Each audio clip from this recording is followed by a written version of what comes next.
Hey, what's going on, y'all? Steve Peterson here, standing in front of the Foothill Square Apartments, where we just closed on this sale, and Richmond Neighborhood Housing Services is the buyer. And I think this sale is not just a closing, I think it represents a potential model for the housing affordability issue that we have in the Bay Area. The City of Oakland gave a loan to Richmond Neighborhood Housing Services with the purpose of them acquiring the property and keeping the rents affordable, okay? And I think this is a sustainable model because the cities and the counties and the states can't just change laws and squeeze the landlords in order to make the rents affordable.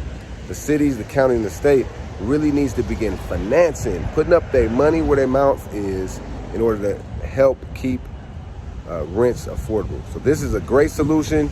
And if you are also, the person who's selling this building is looking to purchase another property as a result of their 1031 exchange. So if you know of any properties, let me know.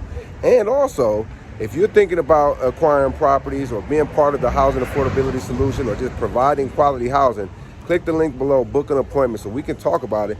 Let's be part of this solution in the housing business. But congratulations to Richmond Neighborhood Housing Services for acquiring this property and keeping it affordable.